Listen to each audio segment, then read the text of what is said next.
Hey guys, welcome back. I just want to take a few minutes today to talk a little bit more about my own journey through being super highly sensitive to foods, supplements, chemicals, detergents, clothing, you name it. I was highly sensitive to it. I considered myself to be in fragile health, and I had a lot of evidence. I had functional doctors, I had family members, neighbors, friends, all well-meaning people, so concerned about my fragile state, my fragile health, the fact that my body was so reactive to basically everything. So this all started back at the very end of 2017, but really more 2018. And during the course of the year of 2018, I went to so many doctors, so many functional doctors. I had so many tests, blood tests, 8 different poop tests, spit tests where I had to spit in little vials, breath tests where I had to do these little, I can't even remember how it all went, but these breathing tube things. I had parasitic cleanses. I had all my amalgam fillings removed because I was told I had, the list is endless what I was told. And it just depended on which functional doctor I went to because I went to so many of them. And so the ones that specialized in hormones ran panels and panels of tests to tell me every one of my hormones that were out of whack and how to try to balance them. And I mean everything from my cortisol, my serotonin, my dopamine, my estrogen, progestin, however you say that word, all those tested, and everything it was determined was completely out of balance.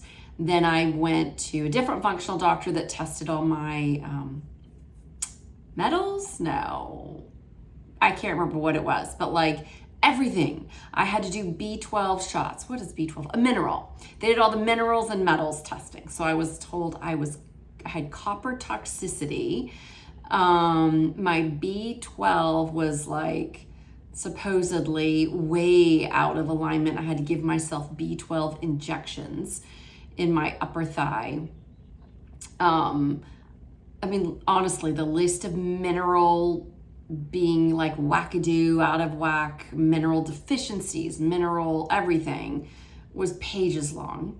I had another functional doctor that really focused on food sensitivities, and I had multiple food sensitivity tests done. And so I had all these different sheets with like green zone, red zone, and yellow zone foods. And then I was told very convincingly I was also highly chemical sensitive, or I had chemical sensitivity. So I had chemical sensitivity, and then the big overarching thing that I had, like in a diagnosis, was histamine intolerance. So I joined all these histamine intolerant online Facebook groups. I was in so many Facebook groups. Truly, my health was like my full-time job in 2018, between going to visits, having tests, submitting tests, picking up test results, figuring out which foods I can eat. At one point, I was down to eating only 9 foods for a very long time. 9 foods, things like arugula, fresh chicken and turkey, but it couldn't sit for more than 5 minutes because that raised the histamine. I couldn't eat anything red, strawberries, peppers, tomatoes because of the high histamine. I couldn't do certain exercises because anything that elevated my heart rate would also elevate my histamine. And God forbid, my histamine spills over the bucket. I had all these different things that could spill over the bucket. Oxalates, salicylates, I think I'm saying that one right. Honest to God, my 2018 was nothing but massive functional doctor diagnoses and being truly convinced I was kind of broken. I was fragile. I was sensitive. Oh, and on top of all that, I was told that I had something with mold. I forgot. Some kind of activation, something in you that activates and mast cell activation. MCAS. I was told I was diagnosed with MCAS, MCAS, so mast cell activation syndrome or something like that. So that had a whole other list of like, get rid of the mold, have our house like renovated and all these different things. I was petrified of breathing that year. I was petrified to get on an airplane because I was told that would activate my mast cell activation and increase my histamine symptoms. I was told never to go near a chlorine pool because the chlorine would again activate my poor fragile system. Now, it was very compelling because I looked fragile. You would never know it now. But going into this whole mess of 2018, I was just a happy, like average 145 to 150 pound regular old person. And then when I started having symptoms and going to all these functional doctors and was told I basically had like 16,000 different diagnoses and that I was fragile and I needed to be extremely careful and be vigilant about everything, I went from about, I think 150 was my highest, down to 112. I got down to 112 pounds, which for me and my frame was alarming. It scared my parents. It scared my neighbors. It scared my family, my friends. I looked frightening based on what I had been, down to what I sort of wasted away to eating 9 foods and spending 24/7 in a state of terror and vigilance about my health. My only quest for the entire year was to fix my body, was to get myself to stop having so many symptoms. I had head to toe hives. I had hives on my eyelids, hives on my forehead, hives in my ears, the bottoms of my feet, and my torso. I was like one big giant walking hive. I also would get really swollen lips or a swollen jawline, or occasionally one or the other eye would swell shut. And so when I would wake up in the morning, I wouldn't be able to open one of my eyes because it would be swollen shut.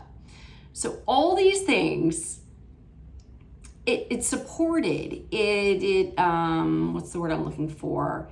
It reinforced what people were telling me, what these functional doctors were telling me, which was, you are sick. You are sick, and this world is so full of toxins and so full of things that will hurt you and harm you. And your job is to be so safe. Cut out every dye, cut out every chemical. I mean, I was the most pure person. We had our house, what's the word, where you have all the mold. Anyway, we had to move out of our house for, I think it was about 10 weeks total, and it cost us $100,000 when it was all said and done, and we had all 3 HVAC units replaced, everything ripped out of our walls, ceilings. Anyway, we spent about $100,000, whatever you do to get the mold out of your house. I honestly can't remember the name of it. We did all these things. Ironically, my symptoms were so much worse in the months after we had our house had the mold taken out. That word's gonna pop into my head later. And then I couldn't take supplements because every time I would take a supplement, they wanted me to take these B vitamins. Other than the B12 shot that I gave myself, I was so sensitive to the supplements that even like I would break supplements into like 1/8 and I would still react. So why am I saying all this? I'm saying all this because for the last couple weeks, the majority of my new patient requests, emails coming in, forms coming in on my website, have revolved around this idea of I'm a highly sensitive person. I'm highly sensitive to foods and chemicals and things in the air and toxins, and my body can't handle living, basically. Can you help me? And what I want to suggest or maybe I shouldn't even say suggest. What I want to say finally turned things around for me was finally I hit rock bottom. I couldn't do any more vigilance. I couldn't strive any more to fix my health. It was exhausting. I had ridiculous insomnia, which now makes perfect sense because I was so uptight, watching, reading labels, Googling, taking more tests, reading more test results, exploring and researching all the different diagnoses and what is copper, how do you balance copper? How do you not have too much zinc? I mean, it was literally, this was my full-time job.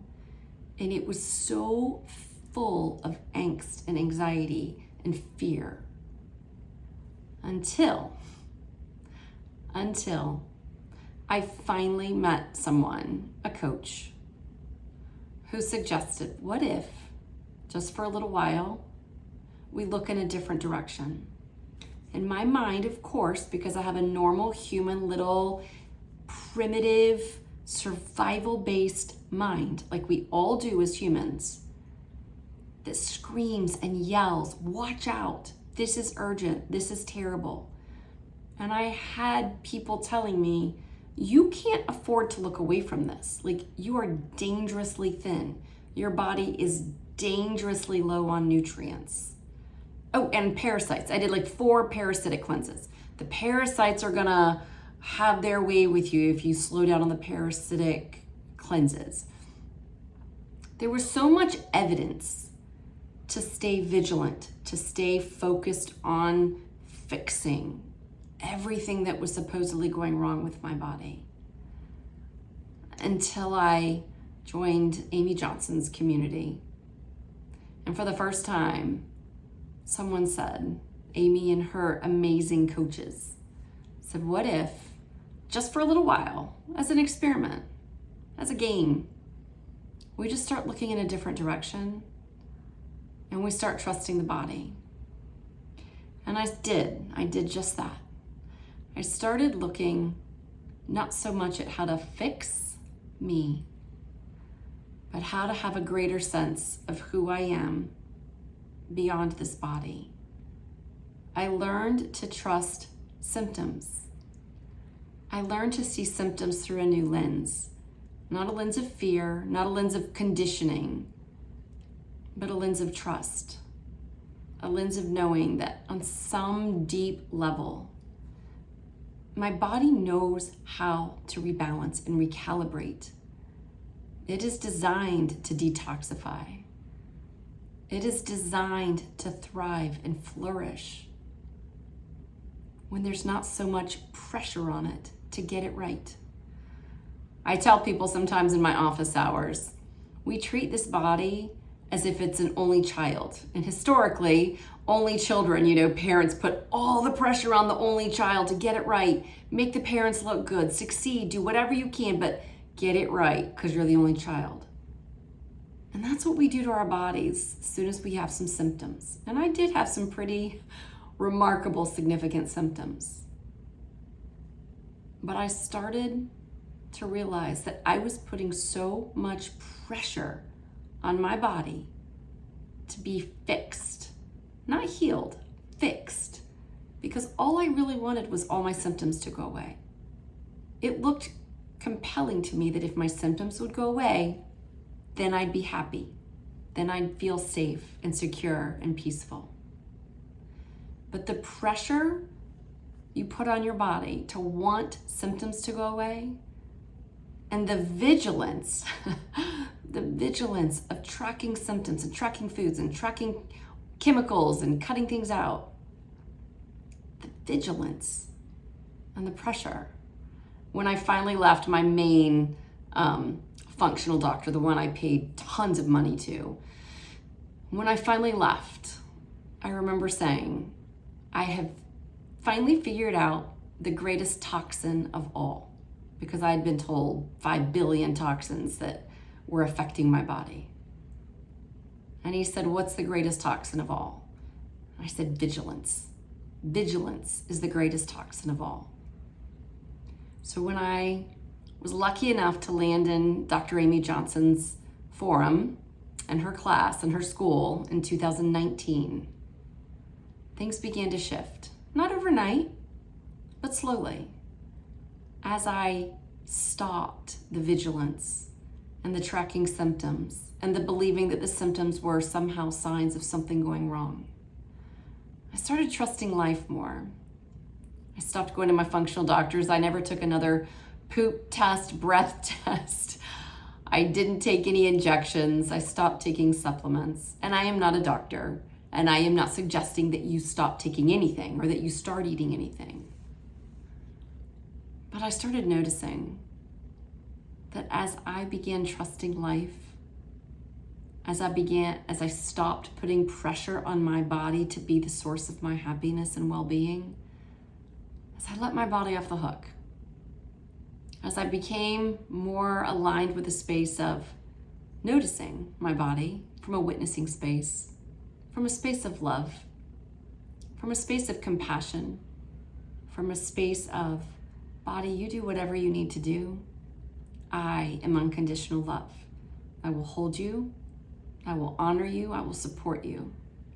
I will love you, no matter what you're doing. And yes, for a little while, the symptoms continued into 2019.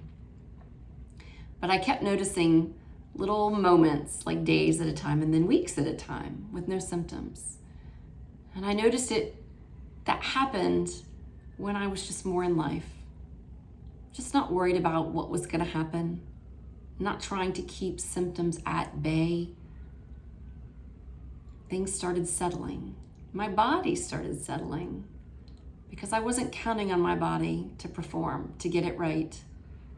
I stopped worrying so much about what everybody thought of my symptoms. I just had them when I had them. They were fine. And I noticed when my mind would ramp up and tell really scary stories. But that's just because that's what minds do. All minds do it. I stopped taking my mind so seriously. And when my mind would say things like, your symptoms are so much worse, and it would give me evidence, I would remember. My mind lies. It dramatizes.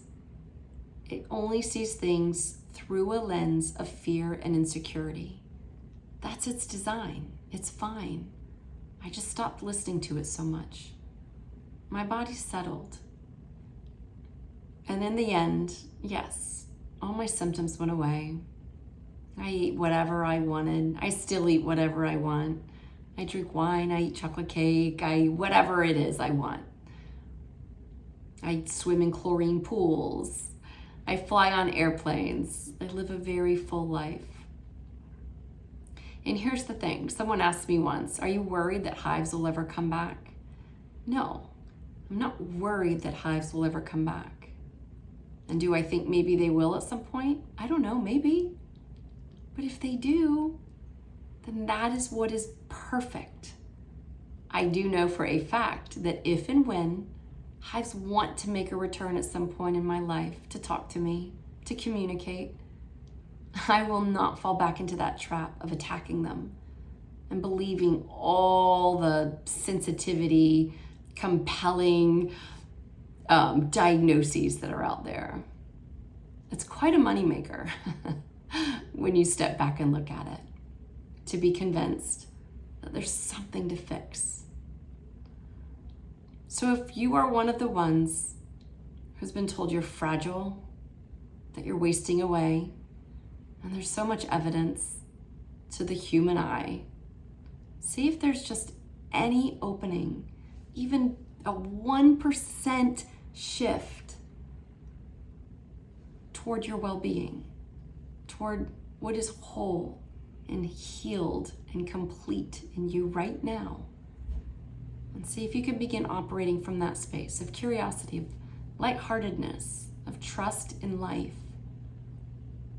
taking the pressure off your body to be the source of your happiness, joy, and well-being. Because it was never meant for that kind of pressure. Whatever symptoms you have, whatever weight you are, your well-being is perfectly intact. Your joy, your peace, and your freedom are not touched.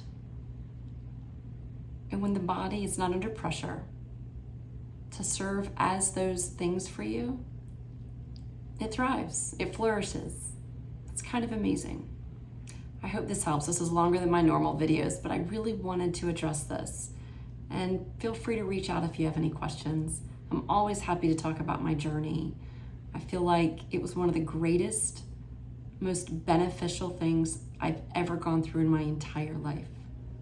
It was a gift. It was an opportunity and invitation. And I'm so forever grateful for it.